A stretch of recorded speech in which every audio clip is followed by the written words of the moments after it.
Baik, Assalamualaikum warahmatullahi wabarakatuh.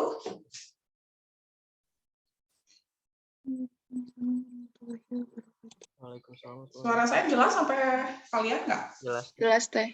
Oke, kita lanjutkan praktikum di pagi hari. Minggu depan kita sudah selesai ya, berarti jangan lupa bahwa kalian punya tugas akhir praktikum ya, mulai dikerjakan dari sekarang. Takutnya nanti kalian kelupaan. Oke, hari ini kita akan bahas tentang analisis korelasi dan regresi. Sudah ditonton videonya belum? Sudah. Oke, sudah dibaca modulnya. Materinya lumayan cukup banyak, jadi saya harapkan semuanya harusnya sudah dibaca terlebih dahulu ya, supaya nanti pada saat saya menjelaskan sudah terbayang. Ada sedikit perbedaan dengan atau ada tambahan sebenarnya dengan apa yang kita pelajari pada saat kita di kuliahnya gitu ya, bukan praktikumnya. Nanti ada beberapa tambahan yang akan saya jelaskan. Oke, saya share screen dulu.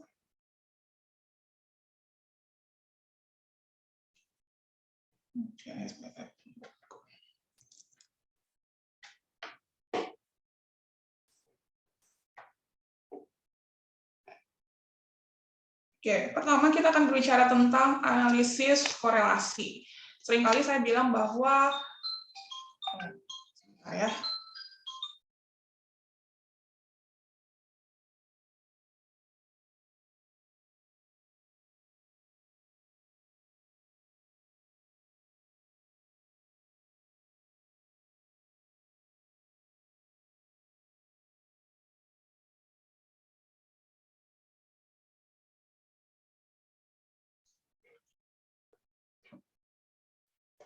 Oke, mengenai analisis korelasi dan regresi. Seringkali saya bilang ke kalian bahwa sebagian besar penelitian di psikologi biasanya diselesaikan pakai metode ini. Kalau nggak korelasi, pasti arahnya ke regresi. Ada yang masih ingat apa bedanya? Kapan kita pakai korelasi, kapan kita pakai regresi? Coba. Kalian harus bisa membedakan, oh kalau kasusnya gini, saya nanti pakainya korelasi. Oh kalau kasusnya gini, nanti saya pakai arahnya pakai regresi. Kira-kira apa yang membedakan korelasi dan regresi?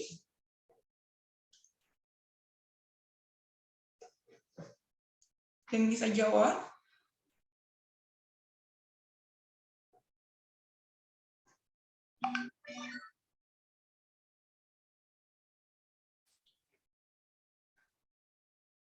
Fadil, mau jawab Fadil? Apa bedanya Fadil, korelasi dan regresi? Kalau korelasi itu buat nyari adanya hubungan lebih ke. Kenapa? Kurang. Kasusnya itu kalau lebih ke mau nyari adanya hubungan ada antar variabelnya tuh. Hubungan. Kalau regresi? Gimana ya kalau regresi itu kayak pengaruhnya teh. Pengaruh. Oke. Ada yang mau menambahkan yang lain? Kapan kita pakai korelasi, kapan kita pakai regresi?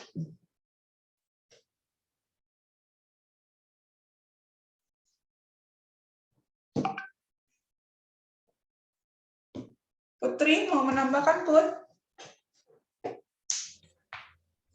Ingat kalau misalkan yang korelasi itu kita ngelihat jenis dan kuatnya hubungan dari dua variabel yang nilainya itu kuantitatif. Kalau regresi?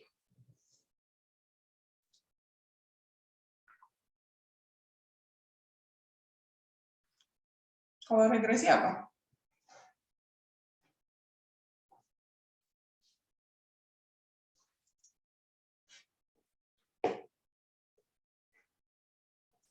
Kalau tadi Fadil sama Putri bilang bahwa kalau korelasi itu keywordnya adalah hubungan, ya. Kalau regresi itu keywordnya adalah pengaruh. Apa bedanya hubungan sama pengaruh sekarang? Zara, apa bedanya hubungan sama pengaruh, Zara? Izin jawab ya, kalau hubungan mungkin dari variabel misalkan variabel X mempengaruhi variabel Y, begitupun sebaliknya. Kalau pengaruh mungkin variabel X mempengaruhi variabel Y gitu teh. Coba ulangi. Kalau hubungan, ulangi Zara. Kalau hubungan, Variabel X sama Y-nya saling mempengaruhi teh. saling mempengaruhi. Kalau Iya, ada pengaruh, hubungan. ayo.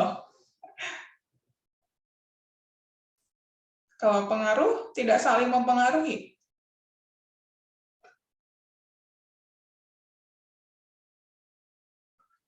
Sabila bisa bantu, Sabila?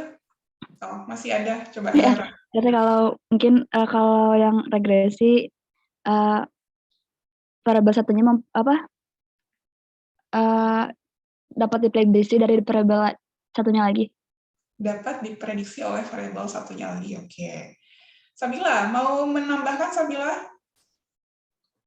Sebenarnya kalau dari yang saya pahami teh kurang lebih saya sama kayak teman-teman yang jelaskan tadi teh. Jadi kalau dari yang saya pahami kalau untuk korelasi itu bisa dibilang tuh apa ya namanya antara dua variabel yang yang diuji itu tuh bisa dibilang si hubungannya itu kayak linear gitu lah teh. Jadi linear itu kayak bersama-sama gitu. Sedangkan kalau regresi itu kan ada hubungan positif negatif. Jadi misalnya variabel satunya lebih tinggi, yang lainnya bakal lebih rendah gitu teh. Oke. Baik. Kapan kita membedakan atau kapan kita pakai analisis korelasi dan analisis regresi? Tadi ya, keywordnya dulu. Keywordnya, kalau kalian mau mencari hubungan, itu kita akan pakai korelasi. Tapi kalau kalian mau mencari pengaruh, itu keywordnya adalah pakai regresi. Selanjutnya, dari keyword itu, kalian harus turunkan apa bedanya hubungan sama pengaruh. Ya, ketika kita berbicara hubungan, maka nanti, atau yang gampang dulu, ketika kita berbicara pengaruh, berarti itu akan jadi ada dua tipikal variabel di sana. Ada variabel yang mempengaruhi, ada variabel yang dipengaruhi. Atau biasanya istilahnya kalau variabel yang mempengaruhi itu apa? Dependent atau independent? Yang mempengaruhi. Independent atau variabel bebas. Ya. Tapi kalau variabel yang dipengaruhi berarti itu variabel dependent atau variabel respon. Tapi ketika kita berbicara analisis korelasi, tidak ada kedudukan variabel bebas dan variabel respon itu nggak ada. Variabel itu kedudukannya sejajar. Tidak ada yang menjadi variabel bebas, tidak ada yang menjadi variabel respon. Tidak ada yang menjadi variabel dependent, tidak ada yang menjadi variabel independent. Jadi dua-duanya sama, sejajar. Ya, sehingga kalau misalkan kita berbicara tentang analisis korelasi, tadi ngomongnya adalah kita ingin tahu ada hubungan nggak dari variabel satu ke variabel yang lain.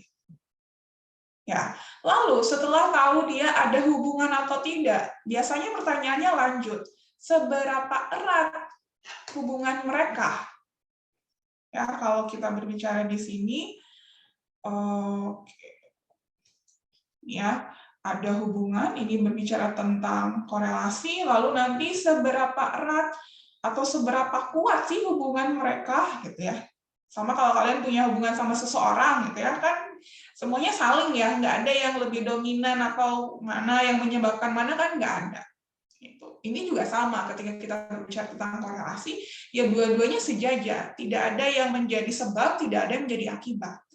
Ya, nah beda dengan tadi ketika kita berbicara pengaruh atau regresi analisisnya, maka nanti kita harus bisa mengidentifikasi mana yang menjadi sebabnya, mana yang menjadi akibatnya. Sampai di sini bisa ditangkap dulu maksudnya? Ya, oke. Selanjutnya, analisis korelasi. Kalau tadi berbicara tentang endingnya, kalian diminta untuk mengetahui seberapa kuat atau seberapa lemah hubungan di antara variabel itu, maka nanti kita akan punya yang namanya nilai korelasi. Atau kalau dari sisi simbolnya dulu, di sini Kalau kemarin kita berbicara mu atau rata-rata, itu simbolnya mu ya. Nah, sekarang ketika kita berbicara korelasi, simbolnya apa? Simbol untuk korelasi. Kalau rata-rata, kemarin kita udah tahu, dia akan simbolnya mu ya. Mu itu punyanya siapa? Punyanya sampel atau punyanya populasi?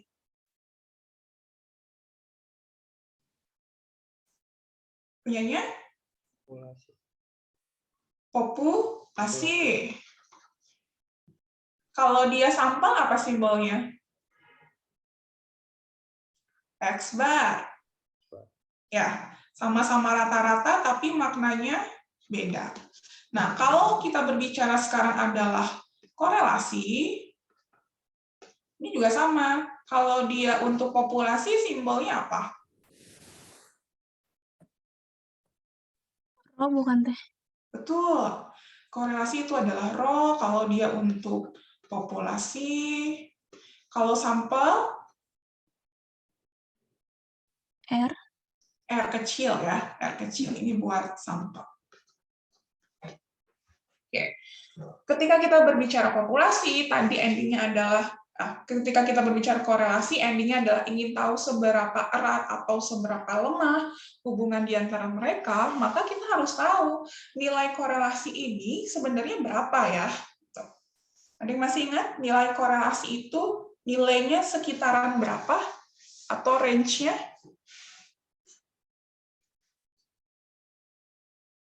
Min 1 Oh, sampai tadi 1. 1 sampai 1 tuh. dari min 1 sampai 1 plus 1. Ya, kalau tadi Sabila bilang bahwa oh nanti bisa ada hubungan positif, bisa ada hubungan yang negatif, gitu ya.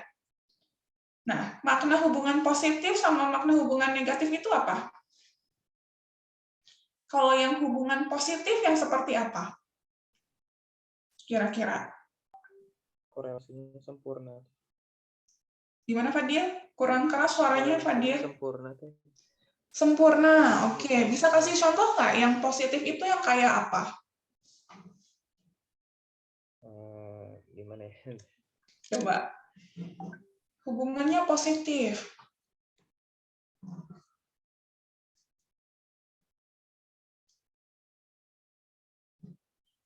Bisa kasih contoh, ada yang bisa kasih contoh hubungan positif itu kira-kira bagaimana kita menjelaskan hubungan yang positif?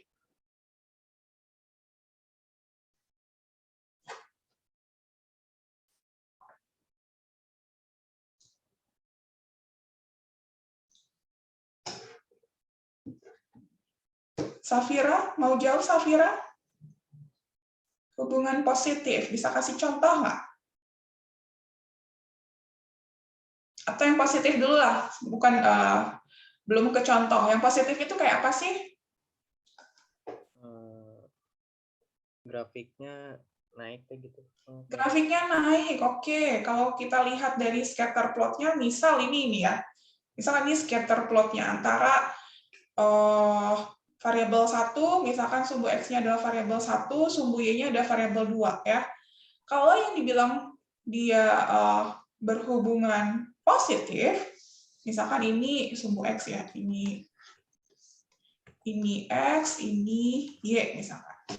Kalau dia positif, maka semakin besar nilai X-nya, maka semakin besar nilai Y-nya. Kalau saya mendefinisikan variabel 1 itu X, variabel 2 itu Y ya. Simbolnya bisa macam-macam. Semakin besar variabel 1, semakin besar juga variabel 2, dan atau kebalikannya. Tapi kalau dia hubungannya negatif, maka kebalikannya. Semakin besar variabel 1, semakin rendah variabel 2. Atau semakin besar variabel 2, semakin kecil variabel 1-nya. Bisa kasih contoh realnya? Yang positif itu kayak apa, yang negatif itu kayak apa?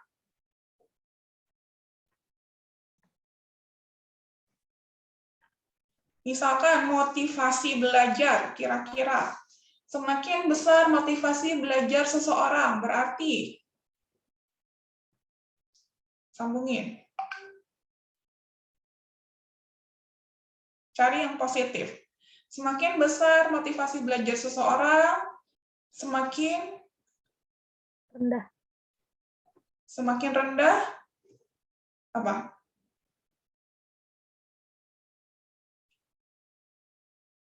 Kalau yang positif dia dulu, semakin besar motivasi belajar seseorang, semakin besar juga apanya?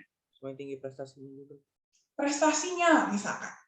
Semakin besar motivasi belajar seseorang, semakin tinggi juga nilai prestasi belajar mereka. Benar nggak? Itu salah satu atau bisa kita identifikasi bahwa secara teorinya seperti itu. Kemungkinan kalau kita cari nilai korelasinya, dia akan bernilai positif. Karena semakin besar prestasi belajar, semakin besar motivasi belajar seseorang, maka semakin besar juga prestasi belajar. Tapi semakin besar kecemasan seseorang, misalkan. Kira-kira, semakin besar kecemasan seseorang, sambungin ke yang korelasinya atau hubungannya negatif. Semakin besar cemas seseorang, semakin rendah apanya?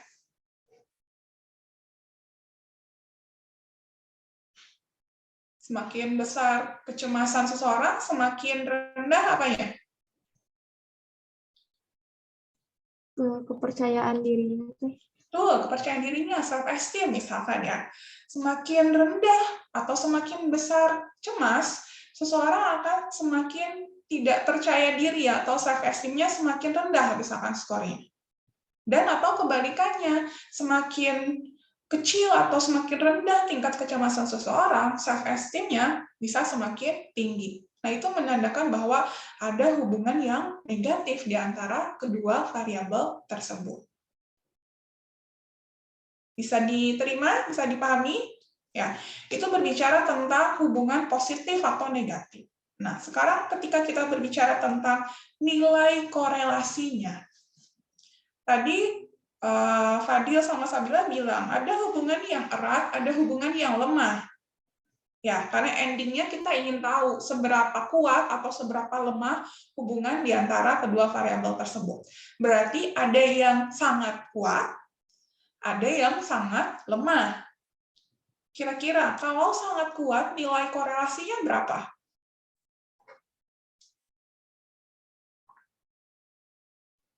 Mendekati +1 atau -1 teh? Tuh, dia akan mendekati 1. Semakin tidak kuat atau semakin lemah, ya, dia akan mendekati 0. Ya, jadi nilai korelasi itu nilainya akan berkisar dari 0 sampai 1. Walaupun nanti kalian akan menemukan negatif 1, positif sama negatif hanya menunjukkan arah hubungannya saja. Ya, bukan berarti bahwa semakin mendekati +1, dia hubungannya semakin kuat. Semakin mendekati -1, dia hubungannya semakin lemah. Itu salah ya. Jadi nilai korelasi, kalau kita lihat dari nilainya, dia dari 0 sampai 1. Semakin mendekati 1 semakin kuat, semakin mendekati 0 berarti semakin lemah. Bahkan kalau korelasinya 0 berarti tidak ada hubungan antar variabel tersebut. Positif sama negatif hanya menunjukkan arah hubungannya saja. Ya, ini terjadi pada saat kemarin di soal UTS ya. Kayaknya ada soal tentang korelasi. Ketika nanti kalian menghitung soal yang sifatnya korelasi, lalu nanti kalian dapat nilai korelasinya itu adalah lebih dari 1, misalkan 5, misalkan ya, nilai korelasinya 5, atau nilai korelasinya -2,9, misalkan. Sudah pasti itu salah. Ya, jadi nilai korelasi itu selalu berkisar antara 0 sampai 1, atau kalian juga memaknakannya bolehlah dari -1 sampai +1. Walaupun secara tadi ya, positif sama negatif hanya menunjukkan arah hubungannya saja, tidak menunjukkan kuat lemahnya dari hubungan itu. Ya, intinya mah tadi semakin mendekati 1 semakin kuat, semakin mendekati 0 semakin lemah. Bahkan kalau 0 itu tidak ada hubungan di antara keduanya. Ya, seperti itu. Nah, Pada saat kita berbicara korelasi, ini juga sama seperti yang kemarin-kemarin kita sudah pelajari ya. Mau kita pakai mencari perbedaan di antara dua kelompok, lebih dari dua kelompok, selalu kita dekati lewat dua pendekatan analisis ya. Ada yang pendekatannya parametrik, ada pendekatannya non parametrik. Itu jangan dilupain. Bagaimana kita menentukan kapan pakai parametrik, kapan pakai non parametrik? Coba saya mau review. Ashifa, kapan kita pakai parametrik dan non parametrik, Ashifa? Jadi kalau untuk parametrik berarti berdistribusi normal sama variasinya homogen. Kalau non parametrik distribusinya tidak normal terus variasinya heterogen. Oke, kalau dari skala pengukuran datanya, Siva? Skala pengukuran datanya. Berarti pakai interval kalau non parametrik nominal atau ordinal. Betul. Oke, kalian udah mulai terbiasa ya, udah mulai paham kapan pakai parametrik, kapan non parametrik. Begitupun dengan di korelasi. Korelasi juga ada yang korelasi buat parametrik, ada korelasi untuk yang non parametrik. Kalau korelasi yang parametrik itu kemarin kalian kenal sama korelasi Pearson. Ada ya kemarin di rumusnya. Tapi kalau yang non parametrik kita akan pakai pendekatan jenis korelasi Rank-Spearman atau Tau Kendall. Nah, kemarin ada ya di teorinya.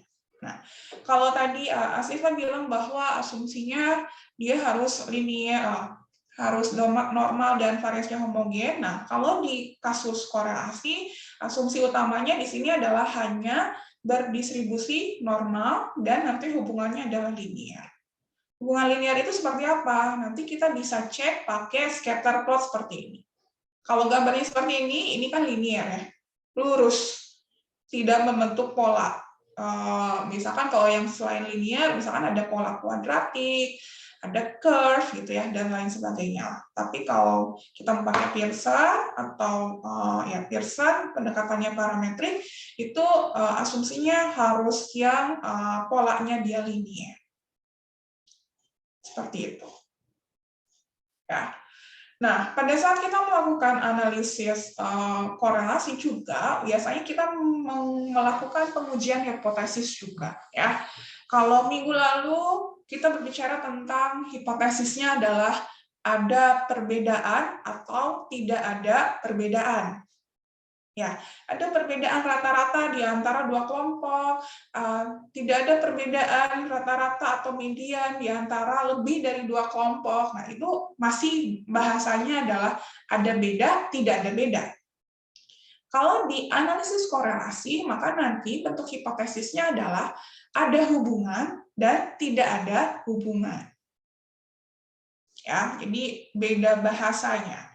Oke, kalau saya mau melakukan analisis atau pengujian hipotesis pada saat di analisis korelasi, berarti H0-nya apa? Kalau misalkan tidak ada hubungan di antara dua variabel tersebut, bagaimana saya mengubahnya ke dalam bentuk hipotesis statistik? Simbolnya harus saya tuliskan apa tadi? Rho. Oke. Tidak ada hubungan antara dua variabel tersebut. Berarti rho-nya berapa? Rho sama dengan 0. Rho sama dengan 0. Rho sama dengan 0. Ini berarti tidak ada hubungan di antara dua variabel tersebut. H1-nya ini masih sama seperti yang kemarin. Bisa tidak sama dengan, bisa lebih besar, bisa lebih kecil. Kalau yang tidak sama dengan, berarti nanti tidak spesifik dijelaskan arah hubungannya tuh mau yang positif atau mau yang negatif. Ya, yang penting ada hubungan saja antara variabel tersebut. Tapi nggak disebutin hubungannya positif atau hubungannya negatif.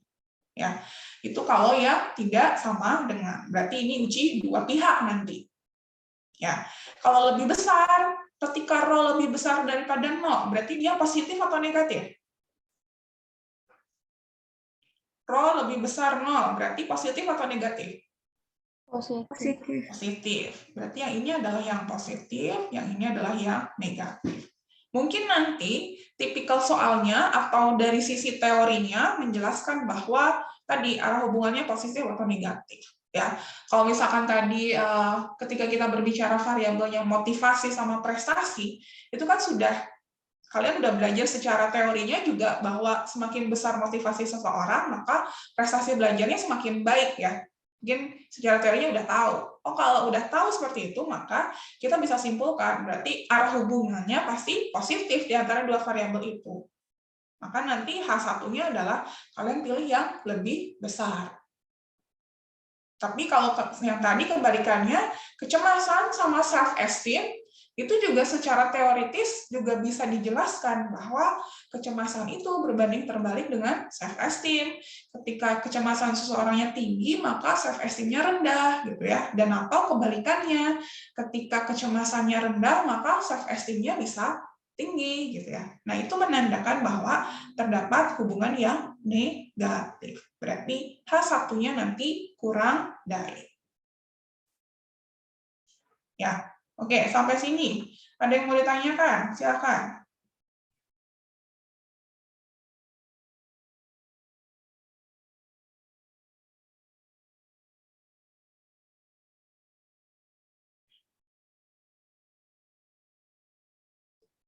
Ada yang mau tanyakan? Bisa dipahami? Itu secara singkat saja materi tentang korelasinya. Oke, kalau tidak ada, kita coba buka yang ini datanya jump-head correlation. Buka di JASP-nya, jump-head correlation.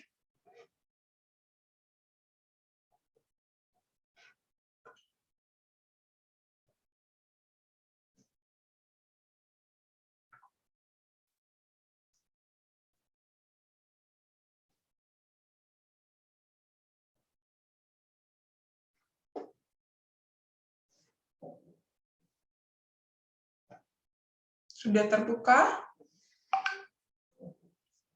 Di sini ada dua variabel.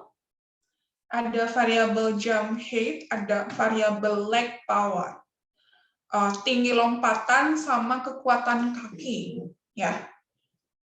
Ingin diketahui bahwa kalau di modulnya ada nggak? Tinggi lompatan sama kekuatan kaki. Oke. Oh, di sini tidak dijelaskan ya. Ingin diketahui bahwa ada hubungan nggak sih gitu ya antara kekuatan kaki sama tinggi lompatan seorang itu. Ya, oke. Kalau dari sisi skala pengukuran data, kira-kira skalanya apa di sini?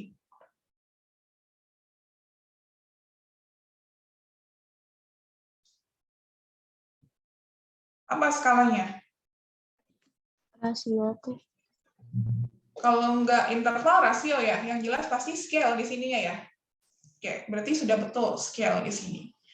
Nah, ketika kita ingin tahu bahwa apakah terdapat hubungan antara leg power sama jump height, maka kalian bisa masuk ke regression. Ya, regression, lalu pilih yang correlation. Oke. Masukkan jump height dengan leg power ini ke variabel. Masukin dua-duanya.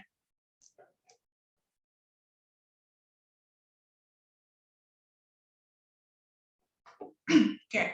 Tadi, apa yang harus kita lakukan? Pada saat kita udah tahu, datanya adalah scale. Kita mau pakai pendekatan yang mana? Pakai pendekatan yang parametrik atau yang non-parametrik? Parametrik teh. Parametrik, kenapa? Karena datanya interval sama rasio. Karena datanya interval dan rasio. Kalau asumsinya terpenuhi. Ya, maka sebelum ke sini, saya mau ngecek dulu asumsinya nih. Di sini ada assumption check. Kalian di sini assumption check-nya adalah untuk ngecek normality test-nya ya, apakah datanya berdistribusi normal atau tidak. Kemarin kita pakai yang Sapir-Whorf ya, pengetesan. Ada yang masih ingat kemarin untuk melihat apakah datanya berdistribusi normal atau tidak, selain pakai Sapir-Whorf, pakai apa ya? Minggu lalu. Bagaimana kita tahu bahwa datanya berdistribusi normal atau tidak? Pakai Kiki plot. Pakai Kiki plot. Jadi ada dua cara yang kalian udah tahu ya. Yang pertama pakai pengujian hipotesis pada saat pakai statistik ujinya adalah Shapiro-Wilks, atau pakai pendekatan grafis kita buat Kiki plotnya. Nah di sini kalau yang di correlation yang menyediakannya pakai pengujian hipotesis ya. Pilih boleh pakai yang multivariate normality atau yang pairwise normality ya. Karena di sini cuma ada dua variabel, saya mau pakai yang pairwise saja, yang ini. Oke, ini asumsinya, assumption check-nya, p-value-nya kurang dari 0,001. Ditolak atau diterima? Ya, udah pertemuan keempat harusnya udah mulai langsung nih. Ditolak atau diterima? Ditolak. Ditolak. Berarti kalau ditolak, datanya normal atau tidak?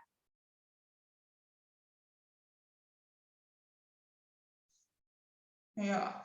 Kalau ditolak, datanya normal atau enggak?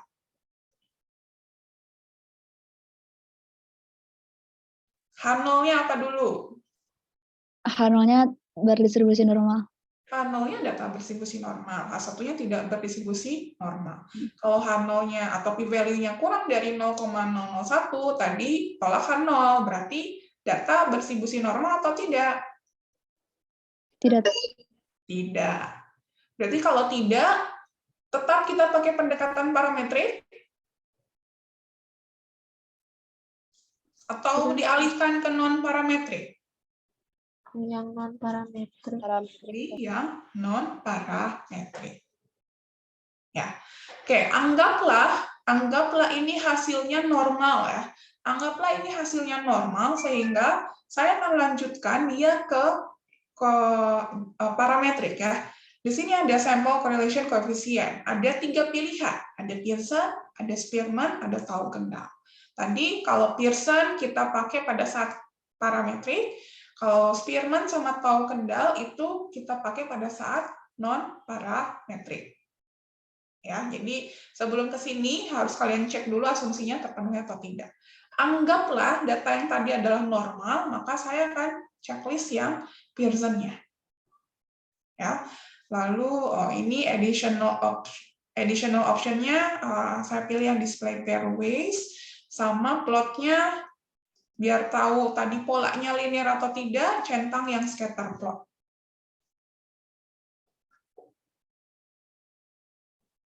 Oke, ini nilai korelasi Pearson-nya 0,984. Hubungannya positif atau negatif? Positif. Positif. Kuat atau lemah? Kuat. Kuat. Kenapa? Karena nilainya mendekati 1. Karena nilai korelasinya ini mendekati 1. Betul. Berarti terdapat hubungan yang positif antara tinggi lompatan dengan kekuatan kaki seseorang. Bahkan ini mendekati 1, berarti hubungannya mendekati sempurna. Ya, ketika kita berbicara seperti ini. Nah, tadi kita pastikan juga ya, mau lihat dulu scatter plot-nya. Nah, ini scatter plot-nya ya. Plot antara jump height dengan leg power. Linear atau tidak? Linear ya. Kelihatan bahwa, oh betul loh, tadi kan ini naik ya gambarnya. Berarti sesuai. Kalau ininya naik, berarti hubungannya juga positif. Dan itu terbukti pada saat kita lihat nilai korelasinya, juga nilainya positif. Ya, kalau semakin mendekati 1, dia akan semakin mendekati garis linearnya ini. Semakin acak-acakan polanya, maka itu semakin tidak berhubungan. Alias semakin kecil nanti nilai korelasinya, semakin mendekati 0. Ya, jadi sebenarnya ini langkah awal untuk kita tahu bahwa dia ada hubungan atau tidak. Kalian bisa aja gambar dulu scatter plot-nya, nggak apa-apa. Ini sebagai identifikasi awal kita bahwa dia ada hubungan atau tidak. Kalau udah tahu, oh ini kayaknya ada hubungan nih, baru kita hitung nilai korelasinya berapa. Ya, karena dia pasti sejalan ya kesimpulannya. Seperti itu. Nah, ini baru sampai nilai korelasinya ya, belum melakukan pengujian hipotesis. Kalau saya mau melakukan pengujian hipotesis, kalau yang waktu itu di kuliahnya, saya coba supaya nyambung sama materi kuliah.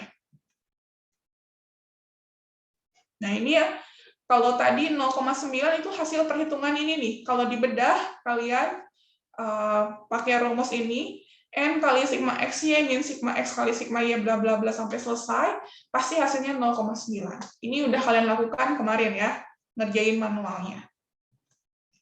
Lalu untuk melihat pengujian hipotesisnya, apakah ada hubungan atau tidak ada hubungan antara variabel tersebut, maka kalau kita berbicara di sini, bentuk H0-nya tadi, ya, saya bisa tuliskan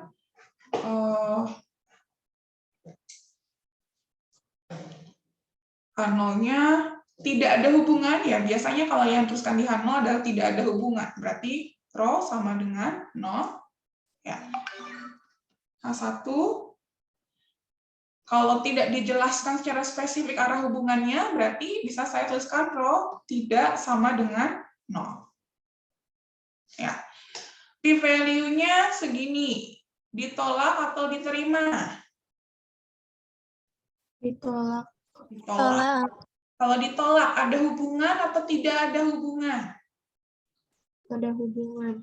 Ada hubungan antara dua variabel tersebut. Jelas, karena hubungan di sininya juga erat ya. Pasti pada saat kita melakukan pengujian hipotesis, pasti juga mengarah ke terdapat hubungan di antara dua variabel tersebut. Nah, nanti kalau kalian sudah sering melakukan proses analisis ini, ya, misalkan di sini korelasinya adalah 0,02 misalkan ya, mendekati 0 nilai korelasinya, berarti kuat atau lemah? Lemah. Lemah. Pada saat kita melakukan pengujian hipotesis di sini, maka dia akan cenderung menerima H0, alias tidak ada hubungan antara variabel tersebut. Ya, jadi nanti saya bisa periksa tugas kalian ya, kenapa dia tidak ada hubungan tapi korelasinya tinggi. Nah, itu nggak masuk akal. Karena biasanya kalau kita berbicara tidak ada hubungan, biasanya itu kalau kita cek nilai korelasinya, dia akan nilai korelasinya rendah. Tapi kebalikannya, semakin kuat hubungan antar variabel tersebut, maka semakin kemungkinannya semakin menolak hipotesis 0. Ya, jadi nanti saya bisa cross-check pekerjaan kalian, nggak usah saya cek nilainya, tapi saya lihat kesimpulannya sebenarnya nyambung atau enggak gitu ya. Kalau misalkan tadi korelasinya tinggi, tapi kok hasil kesimpulannya tidak ada hubungan ya. Nah itu nanti pasti ada miss yang terjadi di sana. Entah kalian salah menuliskan bentuk hipotesis, entah salah pakai rumusnya, entah salah menentukan kesimpulan dan lain sebagainya ya. Tapi itu nggak make sense. Itu. Sama seperti yang waktu minggu lalu, ketika kita berbicara membandingkan 3 kelompok, misalkan H0-nya ditolak, ya H0-nya ditolak, lalu kita lakukan uji post hoc ya kemarin ya. Kalau uji post hoc-nya ternyata hasilnya semuanya sama, sedangkan pada saat kalian uji Kruskal, uji ANOVA, uji Friedman, H0-nya misalkan kemarin terdapat perbedaan antara bla bla bla bla bla. Ternyata pas di post hoc semuanya sama. Nah, itu pasti ada yang salah. Ya, atau kebalikannya. Pada saat H0-nya diterima lalu kita ajukan post hoc, cek post hoc-nya ternyata ada yang beda, itu pasti ada yang salah. Gitu. Semakin sering nanti kalian menganalisis data, itu akan tahu pola-polanya. Ya, jadi nggak ngelihat lagi nilainya. Kalau kalian ujian kadang suka screening awal dulu, ini cek dulu kesimpulannya ini nyambung apa enggak ya. Kalau udah nggak nyambung dari awal, udah saya salahin pasti. Ya.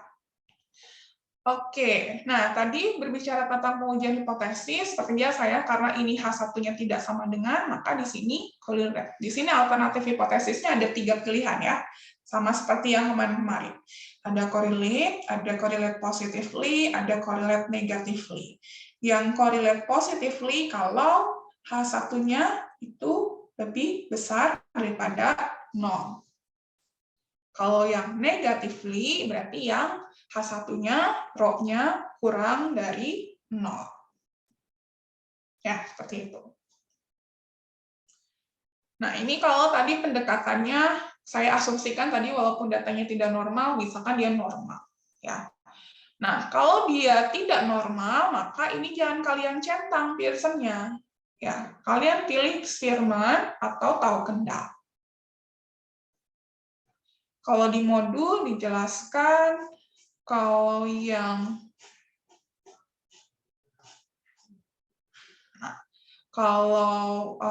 di sini ya, kalau pelanggaran asumsi kita bisa pakai Spearman atau tahu kendal. Biasanya kalau Spearman digunakan pada saat datanya ordinal, kalau tahu kendal biasanya jumlah sampelnya kecil. Nah, ini bisa menjadi patokan buat kalian kapan memilih Spearman atau tahu kendal. Cara bacanya sama seperti tadi sebetulnya, hanya yang membedakan nanti nilai korelasinya ya. Walaupun secara kesimpulan juga nggak terlalu jauh antara, atau nggak beda sih kesimpulannya ya antara pakai parametrik atau non parametrik. Misalkan kalau tadi kita pakai parametrik, terdapat hubungan yang kuat misalkan ya, tapi kalau saya pakai Spearman atau tahu kendal akan mengubah informasi menjadi hubungannya lemah gitu ya, jadi bertolak belakang. Itu nggak mungkin. Jadi pasti kalau yang tadi kuat di sini juga hasilnya kuat juga, cuma nanti seberapa kuat ini. Nah, kalau pakai Spearman nilainya 0,99, kalau kita pakai tahu kendal 0,957. Toh dua-duanya mendekati 1. Ya, berarti sangat kuat juga kita bisa simpulkan. Walaupun dari sisi nilainya itu beda ya, exact value-nya beda, tapi secara kesimpulan itu sama. Baik. Sampai sini silakan ada yang bertanyakan dulu terkait korelasi. Jadi hati-hati dalam memilih jenis korelasinya ya. Karena tadi ini korelasinya atau datanya scale, maka tadi saya harus cross check dulu apakah kita pakai parametrik atau non parametrik. Tapi kalau dari awal kita tahu bahwa skalanya adalah ordinal atau nominal, perlu nggak kita assumption check di sini? Nggak perlu ya? Nggak perlu. Langsung saja kalau misalkan datanya ada yang ordinal atau nominal, ya kalian tinggal pilih pakai yang non-parametrik saja. Jadi logika-logika itu sama seperti yang kemarin-kemarin ya, yang kita pelajari dari mulai praktikum ke 1 sampai ke 3. Silakan, ada pertanyaan?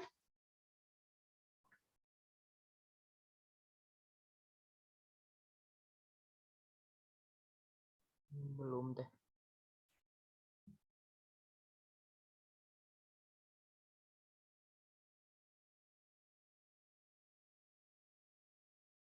Bisa dipahami? Bisa teh. Tentang korelasi? Oke. Kalau itu bisa dipahami, saya akan lanjutkan ke analisis regresi. Nah, tadi yang menjadi membedakan kalau regresi itu kita berbicara pengaruh, kalau korelasi kita berbicara hubungan, sebenarnya ada kaitannya antara korelasi sama regresi. Ya, korelasi bisa menjadi identifikasi awal kita sebenarnya ya untuk melakukan analisis regresi. Kalau di regresi tadi keywordnya adalah sudah tahu nih mana yang menjadi variabel bebas, mana yang menjadi variabel respon. Kalau misalkan atau kita ingin tahu apakah ada pengaruh nggak sih antara motivasi sama prestasi? Ya, misalkan ada pengaruh nggak antara motivasi sama prestasi belajar? Kira-kira. Untuk tahu mana yang mempengaruhi, mana yang dipengaruhi, kalau misalkan tadi variabelnya adalah motivasi sama prestasi. Mana yang variabel mempengaruhi, mana yang variabel dipengaruhi? Mempengaruhi motivasi, dipengaruhi prestasinya teh. Yang mempengaruhi itu adalah Motivasi. kalau yang dipengaruhi belajar. prestasi belajar. Ya, kalau itu udah jelas ya, karena secara teori kalian juga udah tahu. Nah, kadangkala nanti pada saat kalian melakukan riset sendiri, kadangkala tuh teorinya nggak ada yang membahas tentang variabel atau konstruk yang mau kalian ukur atau yang mau kalian teliti. Nggak tahu nih bagaimana menentukan siapa yang jadi variabel bebas, siapa yang jadi variabel respon. Ya. Nah, kalau misalkan nanti terjadi seperti itu, maka yang bisa kalian lakukan di awal adalah kalian cek dulu korelasinya. Kalau dia korelasinya tinggi, atau tadi hubungannya tinggi, maka ada kemungkinan dia ada pengaruh antara variabel satu dengan variabel yang lain. Jadi kita bisa lakukan analisis regresi. Tapi kalau dari awal ternyata kita cek korelasinya adalah rendah, maka sudah pasti kita atau itu menjadi indikasi bahwa sebenarnya nggak ada pengaruh antara variabel-variabel itu. Ya, jadi korelasi itu sebagai sinyal awal gitu ya, ketika kita mau melakukan analisis regresi. Kalau misalkan tadi catatannya kita belum tahu mana yang menjadi variabel bebas, mana yang menjadi variabel responnya. Nah, kadangkala untuk menentukan variabel bebas sama variabel respon, kalian harus tahu dulu based on teorinya. Jadi nggak cuma statistiknya doang. Ya, kayak tadi misalkan motivasi sama prestasi, kan kalian udah tahu background secara teorinya kayak apa ya. Udah kalian pelajari lah di psikologi apa. Kalau kemarin apa ya kalau kalian, ya pelajaran psikologi yang kalian pelajari lah selain statistik. Ya, statistiknya itu cuma membantu proses analisisnya, bukan yang menentukan oh ini motivasi jadi variabel bebas, prestasi menjadi variabel respon. Statistik nggak menentukan itu. Ya, itu ditentukan based on teori yang kalian pelajari di mata kuliah yang lain. Ya, jadi semuanya saling mendukung nih. Kalau di awalnya kalian nggak tahu mana yang jadi variabel bebas sama responnya, nanti akan bingung untuk menentukan ke analisis regresinya. Jadi penting sekali kita tahu bahwa background variabelnya kita pahami secara teoritisnya dulu.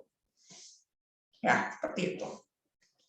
Nah, ketika kita membahas regresi, maka nanti kita bisa ada dua pendekatan ya kalau di buku ini.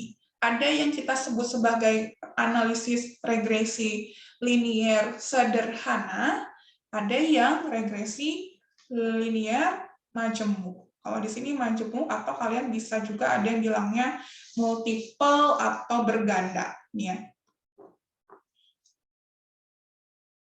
Bagaimana kita bisa menentukan bahwa kita pakai regresi yang sederhana atau pakai regresi yang majemuk atau multiple? Kita lihat dari banyaknya variabel bebas. Tadi variabel bebas itu variabel yang mempengaruhi atau variabel yang dipengaruhi? Yang mempengaruhi. Mempengaruhi, betul. Cek, ada berapa variabel bebasnya? Kalau variabel bebasnya cuma satu, maka kalian pakai yang regresi sederhana. Kalau variabel bebasnya lebih dari satu, maka pakai yang regresi majemuk. Ya, kalau di modul, di materi, oke.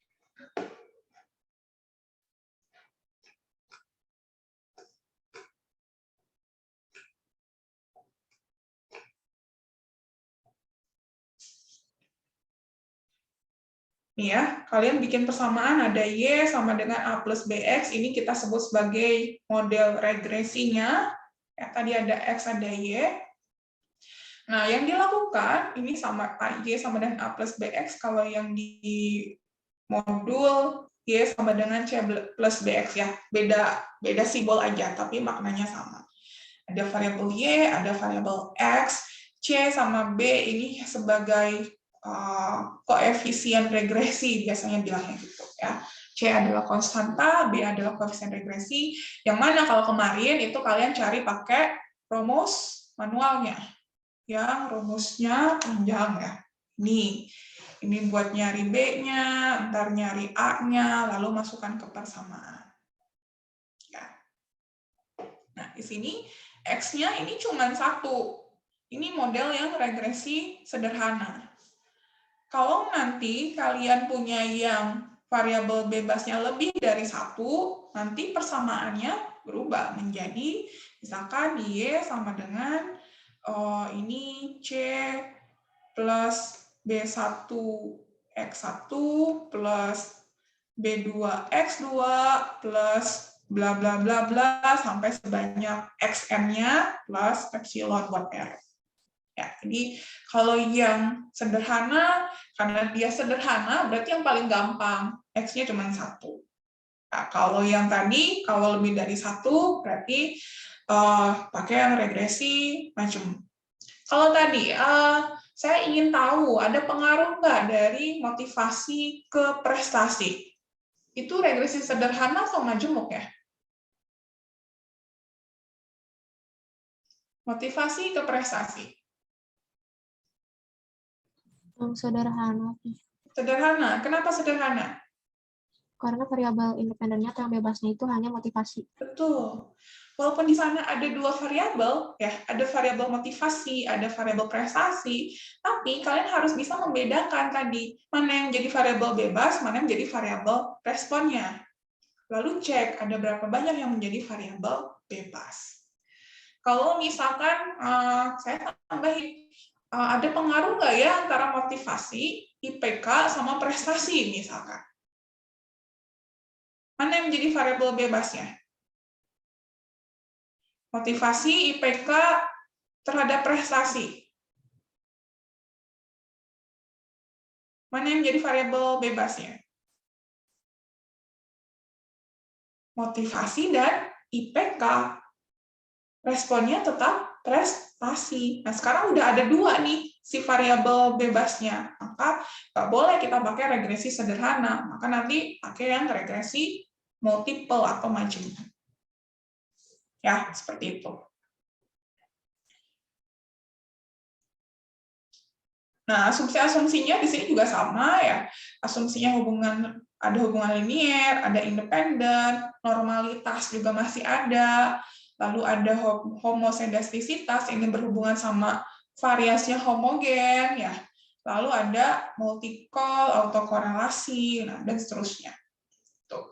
Kalau di yang tadi, ya, kita menguji asumsi untuk kita menentukan apakah kita pakai pendekatannya parametrik atau non-parametrik. Ya, tapi kalau kasusnya regresi, pengujian asumsi ini diperlukan untuk melihat seberapa baik model yang kita punya. Ya, jadi bukan lagi menentukan untuk pakai parametrik atau non-parametrik, tapi untuk menentukan seberapa baik model regresi yang kita punya atau yang sudah kita buat. Ya.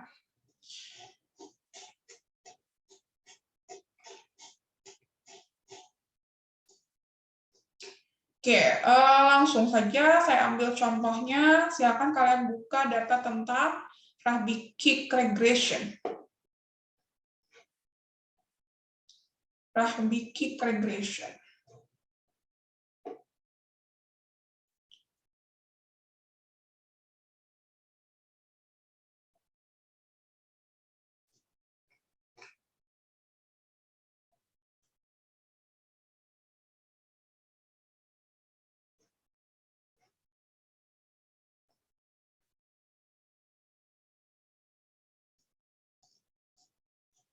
Sudah terbuka belum punya kalian?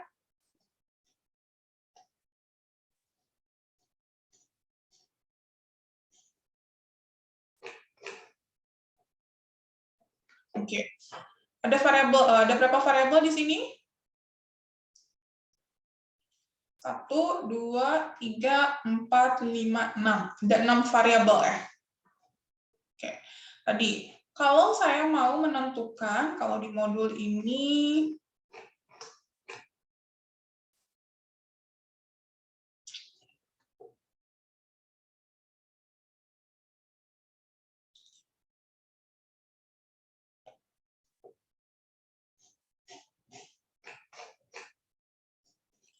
Karena pakai yang sederhana dulu.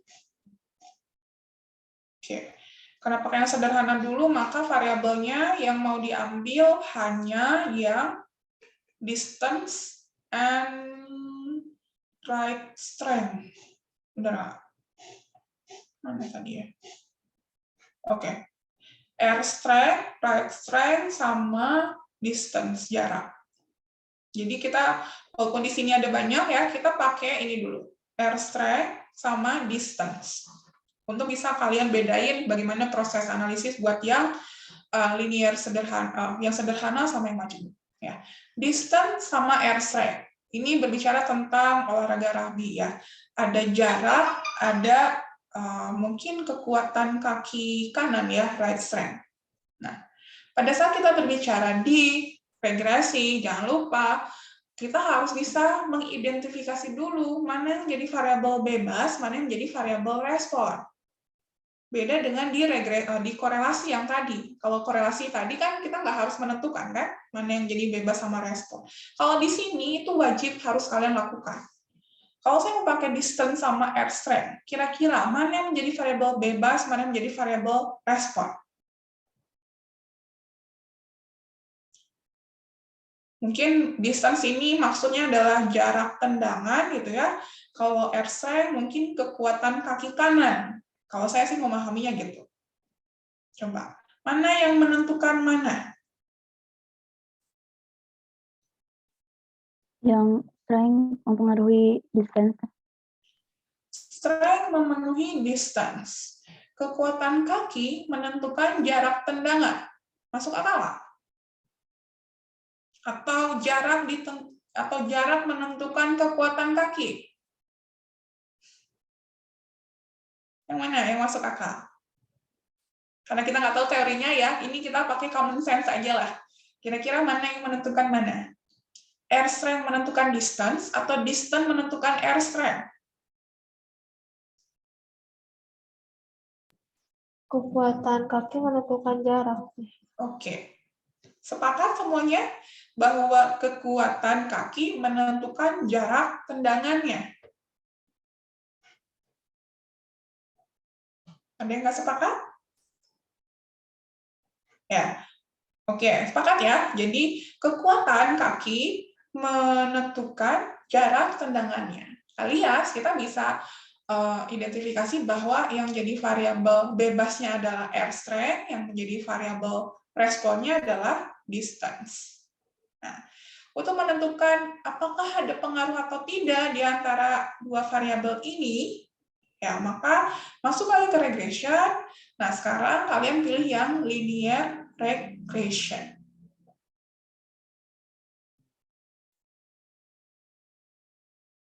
Oke. Di sini ada dua, ada dependent variable, ada covariance. Dependent variable ini sebagai variabel responnya, covariance itu sebagai variabel bebas. Berarti yang mana yang kita masukin ke dependent variable? Distance. Distance, betul. Distance. R strength-nya kita masukin ke covariance. Ya, jadi tempatnya berbeda ya antara yang dependent sama independent. Beda dengan yang tadi korelasi kan semuanya kita gabungin ya, masuk ke dalam satu kolom yang sama di sininya ya, satu kotak yang sama. Sekarang berbeda. Makanya sangat penting kalian bisa menentukan mana variabel bebas, mana variabel respon. Kalau terbalik, hasilnya juga nanti salah. Ya. Oke, ini udah kita masukkan bahwa nah di sini sudah muncul ada model regresi, ada untuk pengujian hipotesisnya. Nah, ini ada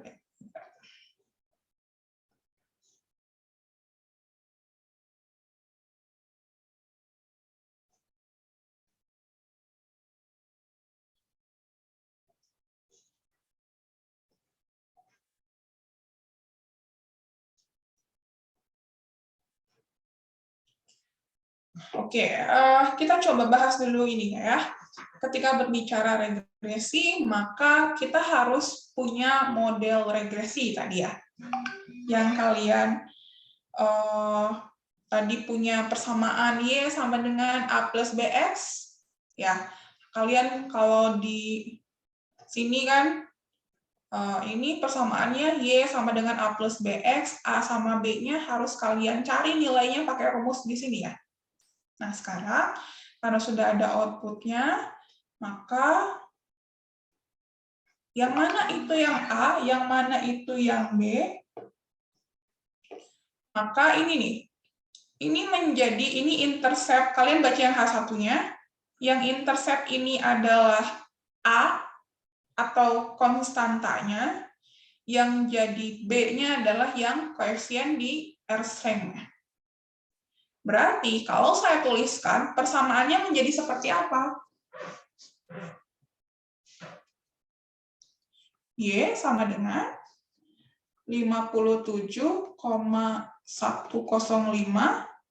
plus 6,425X. Ya nggak? Yang mana X ini tadi variabelnya adalah R-strength. Kalau Y tadi variabelnya apa? Distance, jarak ya. Kalian boleh simbolkan Y dengan X, atau kalian tuliskan aja. Persamaannya berarti distance sama dengan 57,105 plus 6,425 R strength. Itu juga boleh. Itu yang kita sebut sebagai model regresi. Jadi ada persamaannya kalau model regresi. Ada persamaan matematisnya. Nah, pertanyaannya adalah, apakah model ini sudah cukup baik atau tidak untuk bisa menggambarkan pengaruh antara S-strength ke distance? Jawabannya belum tentu. Harus kita lakukan pengujian-pengujian dulu. Ya, pengujiannya apa saja? Nah, kalau di sini outputnya bawaannya ada dua ya. Ada pengujian ANOVA, ada pengujian koefisien. Sama kayak kemarin kita berbicara di 3 kelompok. Ada 2 pengujian. Yang pertama pengujian secara keseluruhan, overall-nya. Lalu yang kedua pengujian post hoc-nya. Ya, di regresi juga sama. Ada pengujian keseluruhan, atau kita bilangnya di sini pakai uji ANOVA. Ya. Lalu ada pengujian parsial per koefisien regresinya, atau pakai yang di sini adalah yang ini, yang regresi. Nah, kalau di regresi linier sederhana, kalian nanti lihatnya yang ini saja, yang koefisien saja. Ya, kalau nanti yang majemuk, maka harus dua-duanya kalian cek. Oke, itu yang pertama. Jadi cek dulu istilahnya adalah signifikansi parameternya. Kira-kira parameternya signifikan atau tidak. Nah, pengujian pertama ini adalah uji koefisiennya ya. Kita cek koefisiennya signifikan atau tidak. Maka yang pertama ada pengujian hipotesisnya dulu ya. H0. Tadi simbol parameternya adalah B ya, atau saya tuliskan beta misalkan. Beta sama dengan 0, H1-nya beta tidak sama dengan 0. Kalau di kemarin apa ya? Coba.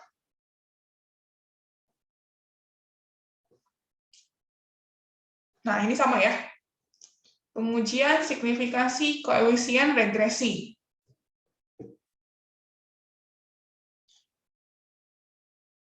Jadi beta sama dengan 0, beta tidak sama dengan 0. Oke, kalau beta sama dengan 0, maknanya apa? Beta itu tadi yang mana? Yang ini kan? Ini adalah beta, ini adalah alfa ya biasanya. Kalau betanya sama dengan 0, 0 dikali X sama dengan berapa? 0 dikali apapun, pasti nilainya 0. Alias, kalau nanti kita berbicara H0 beta sama dengan 0, berarti ada pengaruh nggak dari X ke Y-nya? Tidak ada, karena betanya sama dengan 0. Mau dikalikan berapapun nilai X-nya, nggak akan ngaruh ke nilai distance-nya. Jadi, ini secara logika berarti tidak ada pengaruh dari R strength ke Y. Ya. H1 beta tidak sama dengan 0. Kalau ininya tidak sama dengan 0, berarti kan akan bergantung yang nilai Y akan bergantung dari sini. Berarti ada pengaruh antara R strength ke distance. Oke, sampai sini bisa diikuti? Nah, kita lihat ada H0, ada H1, misalkan tadi alfanya masih pakai 5%. Kita lihat p-value-nya berapa di sini? Langsung aja ya. P-value-nya nih 0,002. Diterima atau ditolak? Ditolak tuh. Ditolak. Oke, kalau ditolak, ada pengaruh atau tidak dari R strength ke distance? Ada tes. Ada. Berarti ini ada pengaruh. Sekarang ngomongnya udah pengaruh, bukan hubungan lagi. Ya, jadi ada pengaruh antara R strength ke distance. Yang intercept yang ini perlu diuji nggak? Biasanya sih enggak ya, kalau yang ini nggak usah kita uji. Jadi yang diuji biasanya hanya yang koefisien regresinya aja, yang nempel ke variabel bebasnya. Kalau nanti di sini, ini kan yang baru yang sederhana ya. Kalau nanti ada yang majemuk atau multiple, kan nanti ada lagi 6,425 X1 ditambah 3, bla bla bla X2 ditambah bla bla bla X3 gitu ya, dan seterusnya. Maka nanti pengujian hipotesis yang parsialnya akan sebanyak betanya. Ada berapa variabel di sana. Nah, logikanya mirip seperti yang minggu lalu lah. Oke. Selain ini, selain kalian melakukan pengujian hipotesis koefisien regresinya, maka tadi ada pengujian asumsi ya. Tadi kalau di modul asumsinya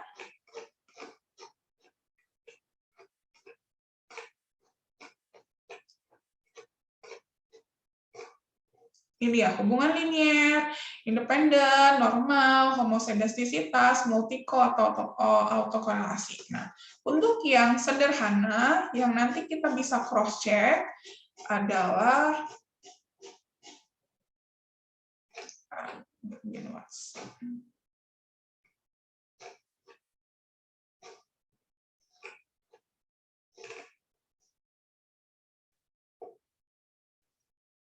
Oke, ada nilai Durbin-Watson. Durbin-Watson ini bisa kalian keluarkan di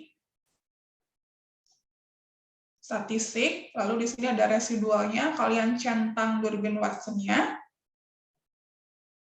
Ya. Lalu di bagian plot, kalian keluarin plot antara residual predicted dengan key plot.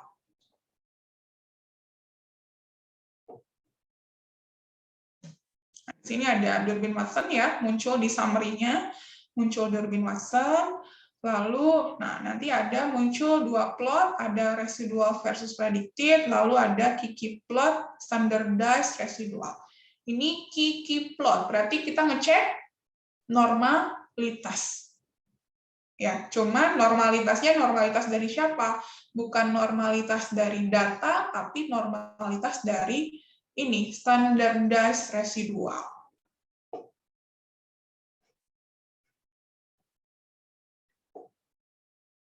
Ya, kalau kita buka di modul Durbin-Watson, ini untuk memeriksa apakah ada korelasi antara residualnya atau tidak, nilainya itu harus di atas 1, di bawah 3. Jadi antara 1 sampai 3, maka itu asumsinya terpenuhi. Kalau di atas 3 atau di bawah 1, maka nanti asumsi tentang korelasi antara residual tidak terpenuhi. Modelnya belum cukup baik. Lalu tadi yang masalah plot, ada dua plot ya. Ada plot tadi antara predicted dengan residual, yang ini. predicted dengan residual itu untuk mengecek homosedastisitas atau variansinya homogen atau tidak ya. Kalau bahasa regresi homosedastisitas. Kalian cek pola datanya ya. Kalau dia acak tidak berpola, maka itu asumsinya terpenuhi. Kalau ini kan acak-acakan ya, tidak berpola ya. Maka asumsi homosedastisitas terpenuhi. Ya. Kalau yang Kiki plot, kalian udah tahu kalau dia titik-titiknya berada di sekitar garis lurus, berarti artinya normal. Kalau Kiki plot, maka ini standardized residualnya normal dan linear. Nah, itu untuk pengujian asumsi di model regresi sederhana.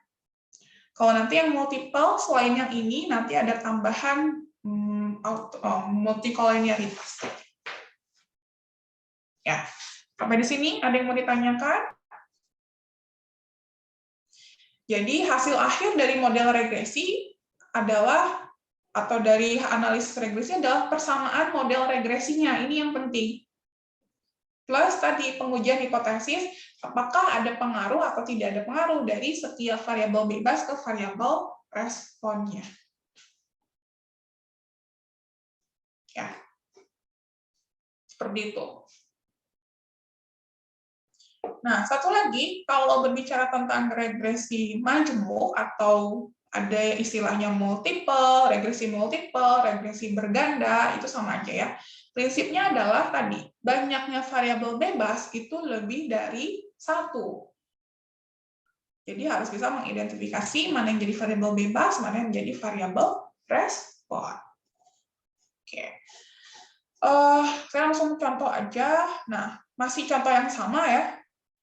Kalau tadi kan kita cuma pakai satu variabel aja di X-nya. Misalkan saya akan pakai semuanya. Ya, distance menjadi dependent-nya, lalu sisanya R strength, L strength, R flexibility, L flexibility, dan bilateral strength, ini menjadi variabel bebas saya. Apakah ada pengaruh atau tidak dari kekuatan kaki kanan, kekuatan kaki kiri, flexibility kaki kanan, flexibility kaki kiri, dan kekuatan bilateralnya.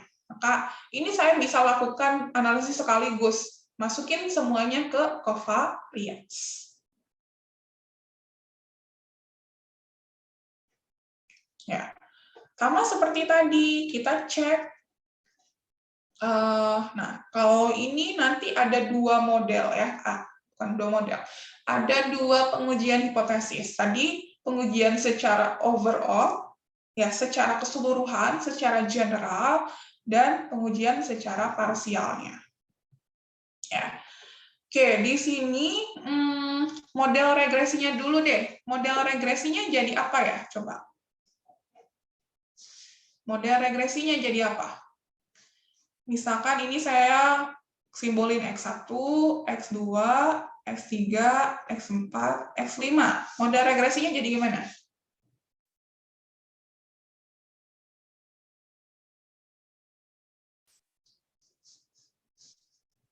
Jadi apa?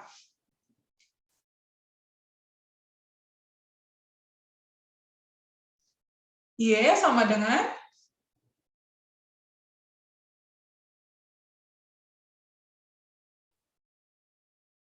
bagaimana membuatnya?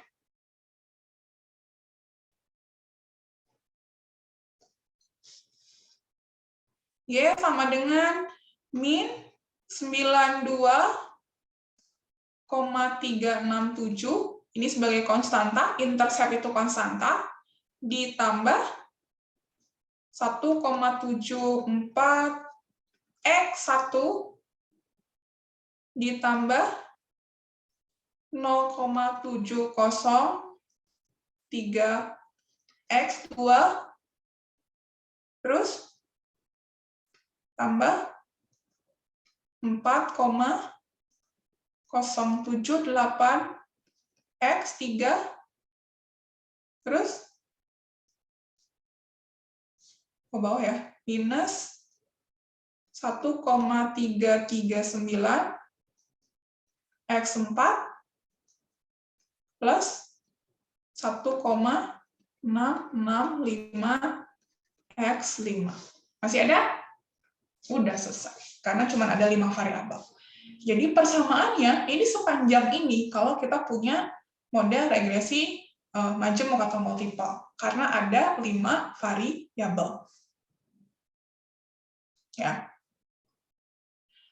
Lalu pengujian hipotesisnya, karena ada multiple tadi, atau karena majemuk tadi, berarti kita melakukan 2 proses pengujian hipotesis. Yang pertama, kita uji yang overall-nya secara keseluruhan untuk kita pakai ANOVA. H0-nya, kalau kalian masih ingat, itu seperti yang waktu minggu lalu ya. Kalau minggu lalu kan mu1 sama dengan mu2 sama dengan mu3 dan seterusnya ya. Kalau di sini kalian boleh tuliskan beta I sama dengan 0. I-nya berarti dari 1 sampai 5. Ya, H1-nya seperti waktu itu ya. Minimal ada 1 yang tidak sama dengan yang minggu lalu. P-nya ditolak atau diterima?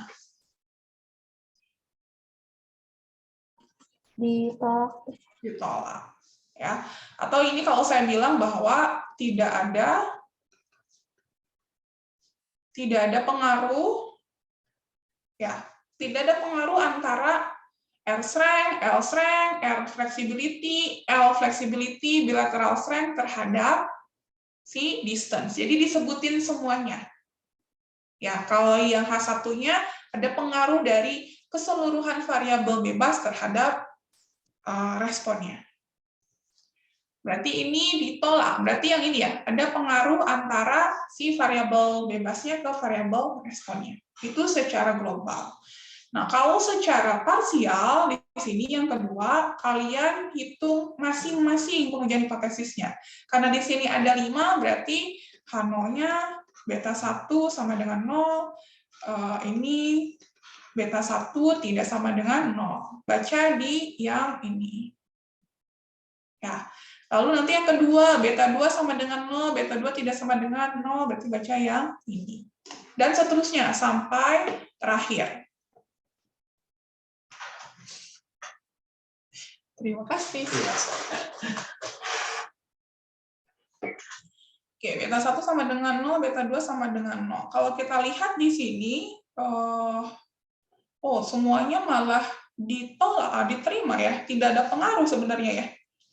Antara si masing-masing variabel X-nya terhadap responnya. Kan ini di atas 0,5 semua ya. Si p-value-nya. Jadi sebetulnya tidak ada pengaruh antara masing-masing variabel ke distance. Ini agak-agak aneh sih datanya. Harusnya kalau di sininya tadi tolak, berarti kan di sininya ada pengaruh ya. Minimal ada 1 yang berpengaruh harusnya di antara variabel bebasnya. Oke, mungkin datanya ada yang aneh di sini. Ya, tapi secara global gambaran analisisnya seperti itu. Nah, lalu tambahannya adalah pengujian asumsinya. Bentar, saya harus just dulu.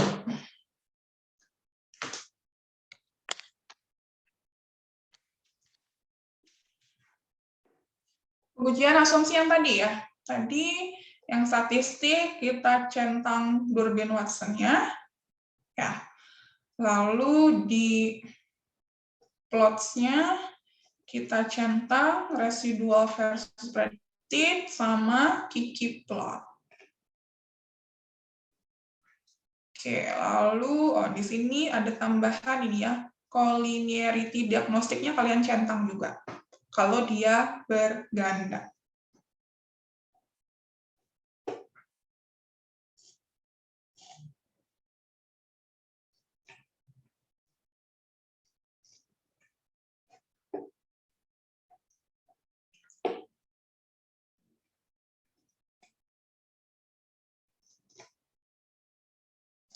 Oke, Durbin-Watson-nya ini 1,328. Tadi terpenuhi nggak? Durbin Watson-nya harus nilainya tadi antara berapa? 1 sampai 3 ya? Antara 1 sampai 3. Ini Durbin Watson-nya 1,328. Oh, berarti terpenuhi. Berarti asumsi tentang korelasi antara residunya terpenuhi. Lalu yang kedua, asumsinya adalah tadi karena kita centang collinearity-nya, maka akan muncul ini, collinearity statistik, ada nilai tolerance, ada nilai VIF. Ya. Kalau di sini nilai VIF itu patokannya ya, patokannya VIF-nya tidak boleh lebih dari 10 atau nilai toleransinya harus lebih besar daripada 0,1. Ya, ini patokannya ada di modul, kalian boleh tandain di modulnya ya. Oke, nilai VIF-nya di sini semuanya di bawah 10, lalu nilai toleransinya semuanya sudah di atas 0,1. Oke, berarti untuk asumsi collinearity-nya juga sudah baik ya. Jadi sudah terpenuhi, alias tidak ada multi-collinearitas. Oke. Lalu yang berikutnya dari plot prediktif versus residual, ini juga plotnya sudah acak ya polanya ya, titik-titiknya menyebar secara acak. Berarti tadi homosedastisitasnya terpenuhi, ini asumsinya terpenuhi juga. Lalu yang Kiki plot, datanya di sini sudah mengikuti garis linearnya. Maka di sini juga menandakan bahwa residualnya sudah berdistribusi normal. Jadi itu untuk asumsi-asumsi yang harus kalian cek pada saat melakukan analisis regresi. Seperti itu. Nah, tinggal baca saja di modulnya, di modul metode untuk menganalisisnya, entry datanya macam-macam ya, ada yang backward, forward, dan seterusnya. Saya pilih default-nya saja. Kalau tadi di sini ada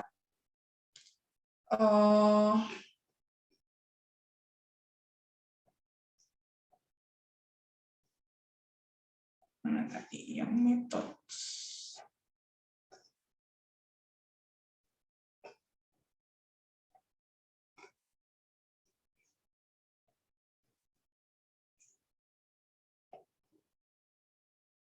Oh, ini emang default-nya seperti ini ya, jadi nggak apa-apa, pakai saja.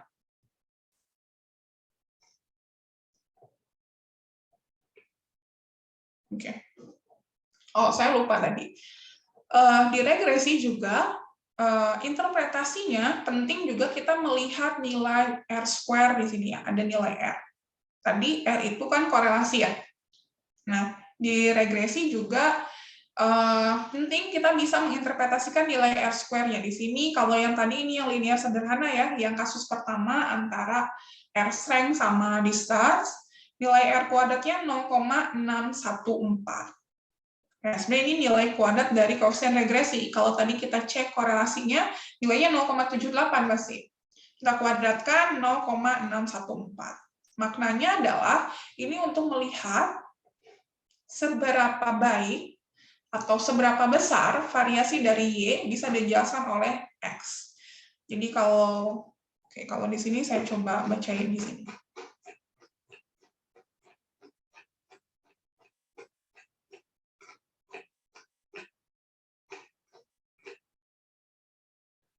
Nih, R²-nya 0,614. Berarti 61,4% variasi dari responnya tadi adalah distance, dapat dijelaskan melalui R strength. X-nya R strength kan tadi. Jadi, seberapa besar variasi dari Y, variabel responnya, bisa dijelaskan oleh variabel X-nya.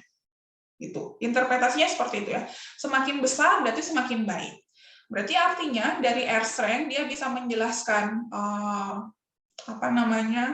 tadi distance itu hanya sebesar 61,4%.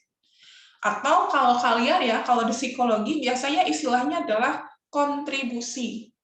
Berapa sih kontribusi dari variabel bebas ke variabel respon? Nah, ini bisa kita baca dari nilai R²-nya. Gitu. Ya, jadi semakin besar itu semakin baik. Artinya kalau ini si distance tadi bisa dijelaskan lewat R strength hanya sebesar 61,4%. Sisanya berarti sekitar 39% lainnya bisa dijelaskan oleh variabel lain yang kita nggak teliti itu. Ya, karena dalam penelitian kita cuma masukin variabel R strength saja. Oke, silakan. Ada yang ditanyakan terkait regresi?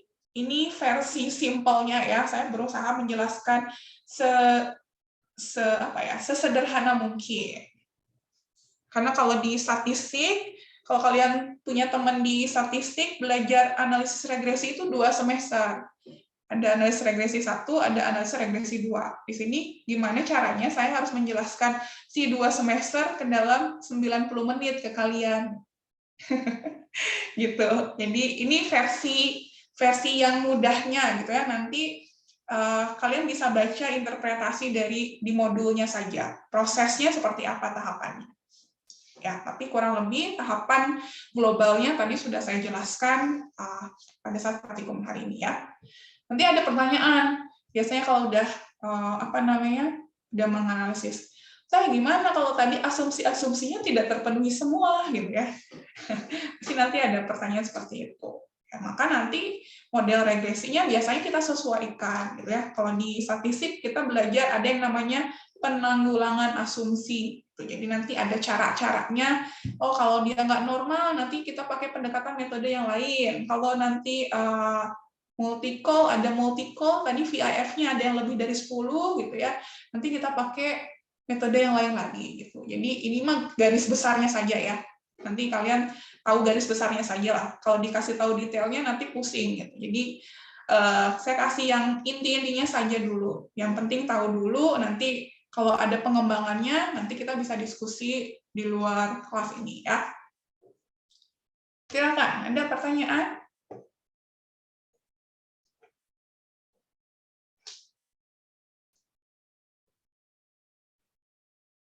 Tidak ada. Oke, minggu depan berarti kita 1 kali pertemuan lagi, ya. Itu juga materinya tidak diajarkan di kuliah, sebenarnya di kuliah statistik. Nanti saya coba bahas pengaplikasian psikometri ya. Nanti kita coba bahas bagaimana sih kalian menganalisis validitas sama reliabilitas data.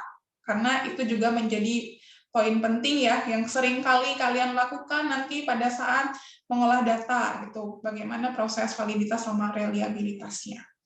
Kalau kelas ini psikometnya sama siapa ya dosennya? Pak Agus Budiman. Kang Ilmi? Pak Agus Budiman. Oh, Kang Agus. Oke. Kalian dikasih tugas ya kalau di psikomet ya? Dikasih tugas untuk mencari atau membuat alat ukur, betul nggak? Fadil? Iya. Iya, benar. Alat ukurnya yang apa namanya? Saya jadi lupa. Yang personality ya, variabel personality? Sebenarnya belum sih Teh di kita kelas. Jadi gimana ya? Belum. Beda dari kelas yang lain. Oh gitu. Kenapa? Waduh. Oh, berarti kelas ini tadinya saya mau mencoba mengaplikasikan data yang udah kalian punya gitu. Kan kalau misalkan kalian udah bikin alat ukur, kalau dulu saya pernah juga ngajar psikometri ya, bareng Bu Dewi Sartika. Dulu kita kasih kalian tugas buat alat ukur, lalu nanti kalian coba ambil datanya. Kalau yang ini berarti belum? Belum Teh. Oke lah kalau belum. Kalau yang kelas lain udah berarti ya? Iya Teh, kalau kelas lain pada udah bikin kuesioner kayak gitu. Oh, ya tadinya saya mau kita coba gitu dari kuesioner yang kalian bikin, kita cek validitas sama reliabilitasnya itu kayak apa gitu. Oke, kalau kelas ini berarti belum ya. Oke, nanti kita coba belajar ya bagaimana memastikan bahwa item-item yang sudah kalian buat itu valid atau tidak, reliable atau tidak. Nanti kita coba bahas minggu depan. Jadi materinya itu nggak ada di materi statistik, tapi ada di materi psikomet. Ya, jadi buka lagi materinya mengenai validitas sama reliabilitas. Oke, ada pertanyaan sekali lagi? Bisa dipahami materi hari ini? Ya, jadi baca lagi, nanti ulang lagi ya materi hari ini, karena saya yakin ini akan berguna buat kalian nanti pada saat proses analisis data, gitu ya. Jadi nanti pada saat skripsi atau medpen atau apapun itu, kalian bisa analisis sendiri. Ya, harapannya seperti itu. Jadi nggak pusing lagi, tahapannya udah tahu. Baik, kalau tidak ada pertanyaan, berarti saya bisa akhiri pertemuan hari ini. Kita akan ketemu lagi minggu depan, pertemuan terakhir kita ya. Sampai jangan lupa ya, kalian punya tugas akhir kan? Mungkin mulai bisa dikerjakan dari minggu ini, supaya nanti tidak terlalu mepet dalam proses pengumpulannya. Ya, baik, saya tutup. Jangan lupa di screenshot aktivitas kalian hari ini, nanti dikirimkan ke link yang diberikan sama teman-teman asisten. Plus ada tugas juga nanti ya, supaya lebih paham dari apa yang kita bahas hari ini. Ya, saya akhiri pertemuan hari ini. Assalamualaikum warahmatullahi wabarakatuh. Waalaikumsalam warahmatullahi wabarakatuh.